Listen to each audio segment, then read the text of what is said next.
Okay, guys, today is the feast of Saint Scholastica, so I just wanted to mention a couple of things about her. She was the sister of Saint Benedict of Nursia. This is going back quite a ways, almost 1500 years. Actually, if I were to get it, Benedict of Nursia, that is actually exactly more than canonized. Yeah, no, it's born 480, so 1500 years ago. So how do you like that? So he and his sister Scholastica, whose feast day is today. Okay, so just a few things about Saint Scholastica that we can learn very simply, and one is to ask for things. Two is to have our conversation be of spiritual things, not exclusively, but ultimately. And then also the importance of siblings. So ask for things. So and this all boils down to a famous story that's constantly retold about Saint Benedict and Saint Scholastica of really, I think it was the last time that they saw each other. They had both been established in their religious communities. That was Saint Benedict was famous for founding and establishing the Benedictine religious communities. These monks. I mean, Benedictine monks were sort of the prototypical Western monk that is, that you think of from way back in the as we call them, the Dark Ages, as a professor of mine loves to call them, the Brilliant Ages of Christendom. And anyhow, so Scholastica was a nun, and she was the sister of Saint Benedict, who was a monk. They visited each other one time in particular, and it's the famous sort of the last time that they visited each other. And the story is simply that she was so looking forward to spending some time with her brother, and they enjoyed being with each other and seeing one another. I think they were both outside of their respective monasteries, or maybe it was just Benedict himself who went down to go to the convent to where Scholastica was. Anyhow, they spend that day in conversation, and then at the end of the day comes Benedict gets up to go back to his monastery, and Scholastica was having such delight in their conversation that she prayed that he not be permitted to go so that they could continue their company, because that's how fondly she held him in esteem as her brother, and how close their relationship was. She just loved being with them. And so she prayed. She asked, and when she asked of God instead, she said a prayer that he not be permitted to go. And so the consequence of the prayer was a great storm immediately rose up, and it thundered and lightning and stormed outside so fiercely and so strongly that it was impossible even for Benedict to get out the door. So they were forced to stay in the house and just continue their conversation. So the first element there so it's a wonderful story, and anyhow, the upshot is they spent the evening in a marvelous conversation. He left the next day, and it turns out I don't know at what interval, but he saw her. It was the ending of her life, and so he saw her.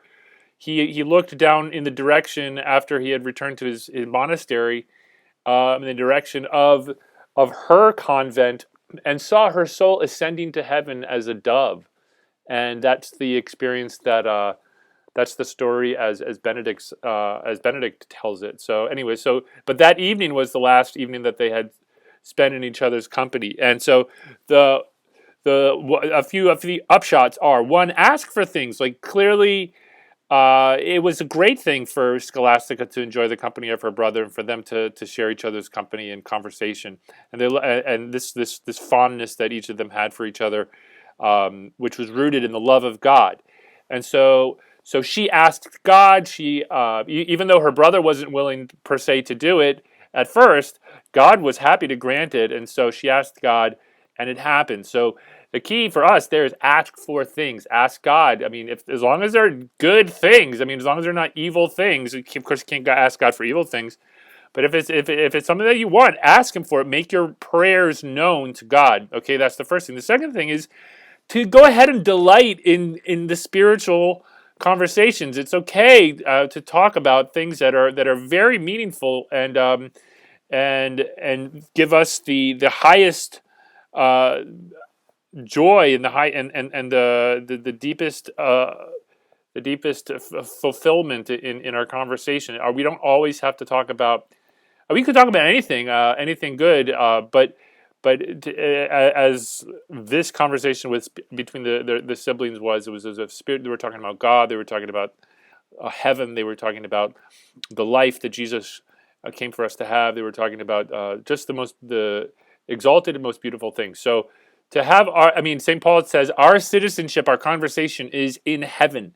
We're going to be enjoying eternity in heaven. So there's tremendous fulfillment in discussing the things which we're going to be happy to delight in discussing for all eternity, and that can be any good thing because we can always relate it to the greatest of things, which is God. So that's the second thing, and the third thing is siblings. Isn't it great to see this brother and this sister just enjoying their conversation, enjoying their company, the gift. Who did their parents ever know that they had been so blessed as to have two saints in among their children, and great saints as these two are, Benedict and Scholastica. And John Paul II, the Pope John Paul II, is famous for one of the among he's offered the saying, and as we've heard it elsewhere too, just the greatest gift that you can give your child is the gift of a sibling. And the Psalms talk about how the great joy that comes when brothers live in unity, and so when siblings uh, are close together, and that is a compact unity which is as strong as any walled city. It's a great thing. So there's this great gift of sibling. Of course, of the union that siblings share is rooted in the union of all unions, which is the union of God and the union which of the persons of the Trinity, and the union of Christ with his beloved. And so it's anyhow, all unity finds its source in the unity of God. It's magnificent. Okay, good. So there, ask her things, keep the conversation ultimately spiritual, ordered in that direction, and enjoy your siblings. That's Saint Scholastica today, and we will talk to you soon.